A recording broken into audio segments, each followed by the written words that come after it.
اس کے علاوہ اب جب سے یہ شروع ہوئی ہے 29 مارچ سے، تب سے آج تک تقریباً 5000 سے زیادہ لوگ جدہ کونسلیٹ میں رابطہ کر کے واپسی جانے کو تیار ہیں، اور تقریباً 8000 کے قریب ریاض میں لوگ جو پہنچ چکے ہیں، جنہوں نے اپنے ڈاکومنٹس بنوائے ہیں، جن کے پاس پاسپورٹ نہیں تھے انہوں نے آؤٹ پاس بنوائے ہیں، جن کے پاس پاسپورٹ تھے وہ انہوں نے ان کی لیگل امیگریشن سے جو اپائنٹمنٹ لینی ہوتی ہے جوازات سے وہ لی ہے، اس کے بعد وہ جائیں گے، اب ایئرپورٹ سے سیدھا وہ ٹریول کر جائیں گے پاکستان کو۔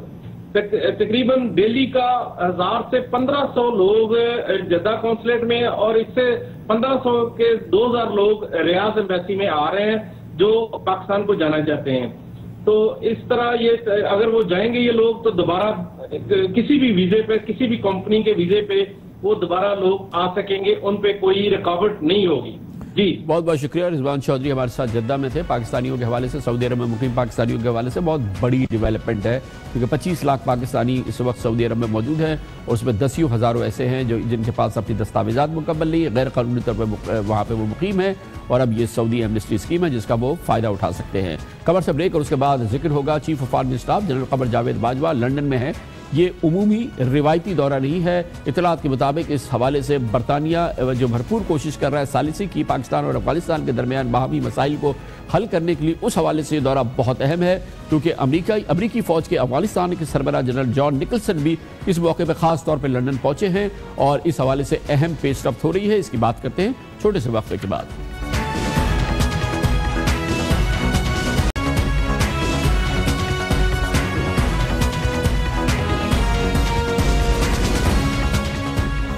پاکستان اور افغانستان کے درمیان جاری تنازعات حل ہو، اس سلسلے میں بھرپور پس پردہ کوشش ہو رہی ہے، اور اس کو لیڈ کر رہی ہے برطانوی حکومت اور اس کے نیشنل سیکیورٹی حکام۔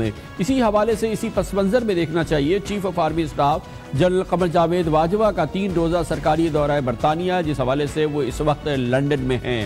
اس دورے کو روایتی دورہ نہیں کہا جا سکتا، اور یہ دورہ کیونکہ ایک اہم ٹائمنگ پہ ہو رہا ہے اور ایک خاص پس منظر میں ہو رہا ہے، اس لیے اس کی اہمیت بڑھ جاتی ہے۔ لندن میں جنرل قمر جاوید باجوہ نے برطانوی chief of defence staff air chief marshal sir Stuart Peach, برطانوی نمائندہ خصوصی برائے افغانستان اوین جینکنز، اور اس میں سب سے اہم بات یہ ہے کہ افغانستان میں امریکی افواج کے سربراہ جان نکلسن بھی اس موقع پر لندن پہنچے ہیں، اور انہوں نے جنرل قمر جاوید باجوہ سے ملاقات کی ہے، اور یہ تمام اہم پیش رفت ہے۔ اس سے پہلے 2 ہفتے قبل لندن میں برطانیہ کی قومی سلامتی کے مشیر مارک لائل گرانٹ نے مشیر خارجہ جناب سرتاج عزیز اور ان کے افغان ہم منصب حنیف اکبر کے درمیان مذاکرات کی میزبانی کی تھی، جس کے 5 روز بعد پاک افغان بارڈر کھولنے کا فیصلہ کیا گیا تھا، اور دونوں ملکوں کے درمیان ٹینشن میں کافی کمی آئی تھی۔ اس حوالے سے اور بھی اہم ڈیولپمنٹ ہے۔ پاک فوج کی D G I S P R کے مطابق army chief general Qamar Bajwa نے کل برطانوی وزارت دفاع کے دورے میں کہا کہ افغانستان میں مستقل امن مشترکہ مفاد ہے، اور پاکستان افغان امن کے لیے بھرپور کردار ادا کرتا رہے گا، اور اس کے لیے افغانستان کے ساتھ مل کر کام کرنے کے لیے تیار ہے۔ اسی پس منظر میں آج ایک اور بہت اہم ڈیولپمنٹ ہوئی ہے۔ کمانڈر صدرن کمانڈ لیفٹیننٹ جنرل عامر ریاض جو کور کمانڈر کوئٹہ ہیں، ان کی افغان نیشنل آرمی کے کمانڈر لیفٹیننٹ جنرل داؤد شاہ کے ساتھ آج ہاٹ لائن پر رابطہ ہوا ہے۔ دونوں فوجی کمانڈرز کے درمیان یہ بات چیت ہوئی ہے، اور پاک افغان سرحدی امور کے حوالے سے بڑی امپورٹنٹ اس میں ڈسکشن بھی ہوئی ہے، مگر اس سے زیادہ امپورٹنٹ بات یہ ہے کہ اس سال میں پہلی بار پاکستان کے ملٹری کمانڈرز کا پاکستان اور افغانستان کے ملٹری کمانڈرز کا ہاٹ لائن پر رابطہ ہوا ہے۔ گویا کہ پچھلے 15-20 دن کی جو ڈیولپمنٹ کو آپ دیکھیں، اس سے لگتا یہ ہے کہ پاکستان اور افغانستان کے درمیان تعلقات میں بہتری کے لیے ایک کوشش ہو رہی ہے، اور اس کے اثرات بھی نظر آ رہے ہیں۔ اس کی مزید معلومات حاصل کرتے ہیں، اور اس کے لیے ہمیں جوائن کیا ہے نامور صحافی اور تجزیہ کار جناب رحیم اللہ یوسفزئی نے۔ بہت بہت شکریہ رحیم اللہ صاحب، فرمائیے گا آپ کی کیا معلومات ہے؟ یہ جو لندن میں مسلسل جو ڈیولپمنٹس ہو رہی ہے، 2 ہفتے پہلے مارک لائل گرانٹ نے ہوسٹ کیا جناب سرتاج عزیز کو، حنیف اکبر صاحب کو، اس کے بعد افغان بارڈر کھل گئی، اب آرمی چیف وہاں گئے ہیں، اس کے علاوہ آج ہمارے کور کمانڈر کوئٹہ کی افغانستان سے اپنے ہم سب سے بھی بات چیت ہوئی ہے۔ یہ سب کچھ ایک دوسرے سے جڑی ہوئی ڈیولپمنٹس کہہ سکتے ہیں ہم؟ ہاں بالکل، میں سمجھتا ہوں کہ یہ سارے واقعات جڑے ہوئے ہیں۔ ابتدا تو لندن کی بات چیت سے ہوئی، اور اس کی میزبانی برطانیہ نے کی۔ برطانیہ کے پاکستان اور افغانستان کے ساتھ تعلقات بہت اچھے ہیں، اور ویسے بھی کافی ان کو معلومات ہے، کافی برطانیہ کا اہم رول رہا ہے، وہ نیٹو کے اہم رکن ہیں، افغانستان میں ان کی فوجیں بھی تھیں، اب بھی کچھ جو نیٹو کے فوجی رہ گئے ہیں افغانستان میں، اس میں برطانیہ کا بھی حصہ ہے۔ میرے خیال میں وہاں پہ جو سرتاج عزیز اور حنیف اتمر کی ملاقات ہوئی، کچھ انڈرسٹینڈنگ ہوئی، اور اس کے مطابق پھر پاکستان نے فوراً افغانستان کی سرحد کو کھول دیا تھا۔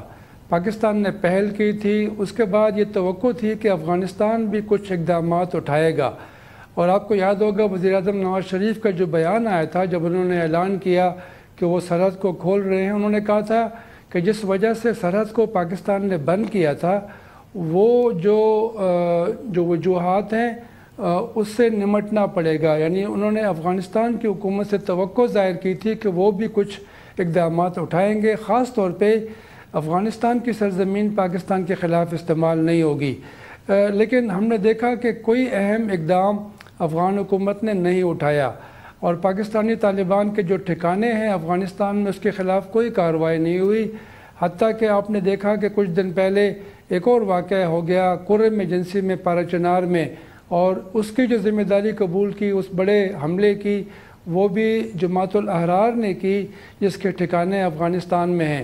تو میرے خیال میں پاکستان کی توقعات پوری نہیں ہو رہی تھی، لیکن آج جو یہ رابطہ ہوا ہے ہاٹ لائن کے اوپر ہمارے کور کمانڈر کوئٹہ کا اور افغانستان کے جو ساؤتھ ویسٹ کمانڈ ہے قندھار میں جو اس کے کمانڈر ہیں داؤد شاہ، تو میرے خیال میں یہ ابتدا ہے۔ پہلے فیلڈ کمانڈرز کی آپس میں رابطے ہوں گے، پھر جو ریجنل کمانڈرز، پھر جو اعلیٰ سطح کے فوجی حکام میں، اور اس کے علاوہ جو سیاسی رحیم اللہ صاحب ایسا لگتا ہے کہ پاکستان افغانستان کے ساتھ یہ ڈسپیوٹس کو طے کرنے کے لیے، مسائل کو حل کرنے کے لیے ٹو ٹریک پالیسی چل رہی ہے۔ ایک طرف سے یہ برطانیہ اور مغرب اور یو ایس اور اس حوالے سے جو ایفرٹ ہو رہی ہے اس کا پاکستان ایک متحرک پارٹ ہے، اور دوسری جانب رشیا جو ایفرٹ کر رہا ہے، چائنا اس کے ساتھ مل کے وہ جو ایک ٹرائیو کا پاکستان رشیا اور چائنا کا ملا ہے، اس ٹریک پر بھی پاکستان کافی ایکٹیو ہے۔ تو گویا کہ یہ پیرلل ہے آپ کے خیال میں، یا یہ دونوں ایفرٹ جو ہے وہ کنورج ہو جائیں گی کہیں؟ دیکھیں میرے خیال میں مغربی دنیا کو شاید یہ ایک کنسرن تھا کہ روس نے ایک بڑا اہم قدم اٹھایا ہے، اور روس کا جو کانفرنس ہونے والی ہے 14 اپریل کو ماسکو میں، جس میں 12 ملکوں کو دعوت دی ہے اور امریکہ نے شمولیت سے انکار کر دیا ہے، میرے خیال میں ان کو تشویش ہے کہ لیڈنگ رول جو ہے وہ روس ادا کر رہا ہے چین کے ساتھ مل کر، اور پاکستان بھی اس میں شامل ہے، کیونکہ جو پہلے کانفرنس ماسکو میں ہوئی دسمبر میں، اس میں چین، پاکستان اور روس نے شمولیت کی تھی، پھر فروری میں 6 ملکوں نے کانفرنس کی، افغانستان کو بھی بلایا، ایران کو اور انڈیا کو، اور اب 12 ملکوں کی کانفرنس ہو رہی ہے، تو روس کا ایک بڑا اہم انیشیٹو ہے، اور میرے خیال میں اس کا مقابلہ کرنے کے لیے شاید امریکہ کی رضامندی سے برطانیہ نے یہ قدم اٹھایا ہے، اور برطانیہ نے کچھ نہ کچھ حاصل بھی کر لیا ہے، بارڈر کھل گیا ہے اور یہ آپس میں رابطے بھی بڑھ گئے ہیں، تو میرے خیال میں شاید اس کو کاؤنٹر کرنے کے لیے یہ ایک قدم اٹھایا گیا ہے مغربی دنیا کی طرف سے، لیکن میں سمجھتا ہوں کہ افغانستان کا مسئلہ اتنا پیچیدہ ہے، اتنا پرانا ہے کہ ہر طرف سے کوشش ہونی چاہیے۔